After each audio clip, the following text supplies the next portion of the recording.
Europe 1. Ouais. Vous écoutez Culture Média, 9h30, 11h avec Thomas Hill et avec Anne Romanoff ce matin pour son spectacle L'expérience de la vie.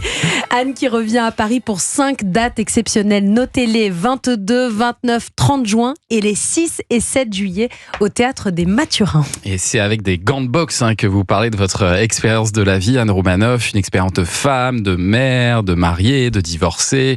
Le couple, c'est l'un des thèmes qui revient toujours dans vos spectacles. C'est inépuisable comme thème, le couple. Oui, tout le monde a plein de choses à dire sur le couple. Après, là, moi, je fais une coach en couple. Par exemple, je fais une coach américaine, je coach le public, je leur explique comment dire des compliments. Enfin voilà, et ça, j'aime bien, c'est un moment un peu interactif que j'aime bien.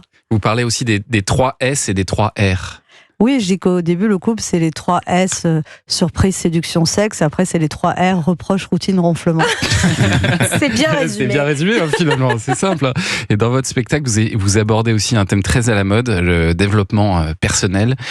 J'imagine que vous vous baladez comme ça sur les réseaux sociaux pour vous inspirer. Oui, après, c'est les gens que je vois autour de moi. Des fois, c'est moi. C'est des choses qui m'énervent. Et ça faisait longtemps que je voulais faire un sketch sur le développement personnel. Ouais. J'arrivais pas à trouver l'axe. Et là, c'est une fille, elle lit tous les livres, elle essaye toutes les méthodes. Et à chaque fois, elle raconte... Mais en même temps, je dis des choses vraies.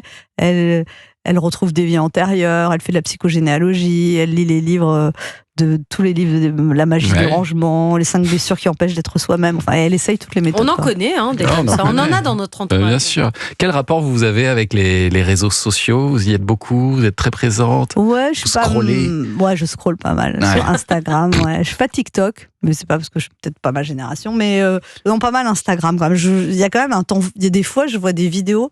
Et après, quand vous regardez des vidéos, ils vous renvoient toujours des mêmes vidéos. Donc moi, je regarde beaucoup des vidéos de sport avec du sport que je fais pas, avec des recettes de cuisine avec des recettes que je fais pas, mais j'aime bien. Et donc du coup, ils m'en envoient tout le temps. Bah voilà, on reçoit plus que ça. Moi, en ce moment, je m'intéresse à ma pelouse. Je n'ai que des vidéos de pelouse sur Instagram. C'est il est d'une tristesse son Instagram. C'est horrible. Et alors, vous en prenez aussi, Anne Romanoff, à ceux qui veulent réécrire les contes pour les mettre au goût du jour. Je ne comprends pas. En fait, je fais une femme qui, je coach des profs de maternelle en l'expliquant comment raconter les contes pour enfants, mais c'est pas c'est ironique sur l'époque, mais je suis pas contre. On sent une légère critique quand même en sous-texte. Vous nous racontez l'histoire du petit chaperon rouge dans sa version homologuée par la commission déontologique de l'éducation nationale. Écoutez ça. Chaperon rouge vivait avec sa maman monoparentale à la lisière d'une grande forêt. Un choix écologique de sa maman pour réduire son empreinte carbone. Un jour, sa maman lui demanda d'aller apporter dans la résidence autogérée où vivait sa grand-mère une galette et un... Non, la grand-mère est végane, elle a du cholestérol, elle est allergique aux produits laitiers. Une galette de sarrasin et un substitut de gras végétal au soja. Voilà, j'ai coupé avant la fin où vous parlez du loup, symbole de l'homme prédateur. Ça, il faudra aller voir le spectacle pour le comprendre. Oui, je dis le loup, c'est une bite. Ah bah voilà, vous l'avez dit. C'est ça que vous avez coupé. C'est ça que j'ai coupé. Ouais, alors on voit qui vous pouvez viser, mais vous dites que votre humour, il est pas clivant. Et c'est vrai qu'on sent que vous cherchez pas à choquer, plus à partager finalement vos réflexions sur la société. Je suis pas dans le mépris pour les gens qui sont différents de moi. Ouais. Je suis pas dans le jugement. J'essaye de comprendre. Alors, j'ai une de mes filles qui dit que j'ai pas d'opinion, mais c'est pas ça. En fait, je comprends toujours dans un truc le pour, le contre. Je suis très empathique, donc je comprends. Et après, oui, je dis plein de choses dans le spectacle, mais je cherche pas à détruire. Je trouve que c'est trop facile, en fait, surtout quand on a la parole sur scène, d'insulter, de mépriser. Non, ça m'intéresse plus de. Et je sais que, alors je sais pas comment, mais les gens sortent de mes spectacles, je leur donne mais il y a un côté joyeux, en fait. Ils sortent, ils ont voilà. C'est pas juste faire rire, en fait. Il y a un truc qui m'échappe même, parce que des fois, je suis complètement déprimée, je suis au bout de ma vie.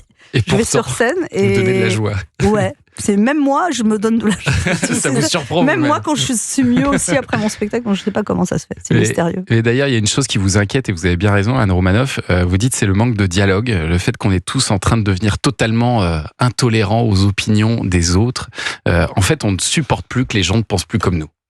Oui, non, c'est la violence. J'ai pas vraiment traité ça dans le spectacle, donc je pense peut-être pour le prochain, mais oui, c'est quelque chose que je trouve, cette incapacité à comprendre le point de vue de l'autre, et tout d'un coup, si on pense pas comme, donc, il y a et puis évidemment, j'enfonce une porte ouverte, mais c'est vrai que les réseaux sociaux, c'est le lieu où il y a un déversoir, mais c'est juste un reflet d'une espèce d'intolérance dans la société, pour les opinions différentes, quoi.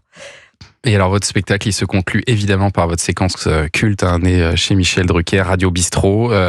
Ce passage, vous le modifiez tous les soirs, c'est ça? Je le modifie pas. Oui, je le modifie beaucoup. Bah oui, pas tous les soirs, mais ouais, je parle des trucs. Bah, j'ai parlé récemment de la gifle. J'ai parlé de Brigitte Macron. Ouais, j'ai parlé je parle de Trump. Mais je me cale beaucoup aussi sur les réactions du public. Donc après, le problème de travailler sur l'actualité, c'est qu'il y a un truc qui va faire un jour.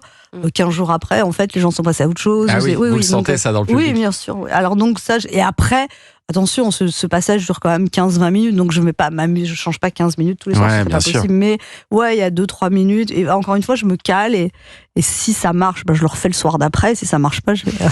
Au revoir.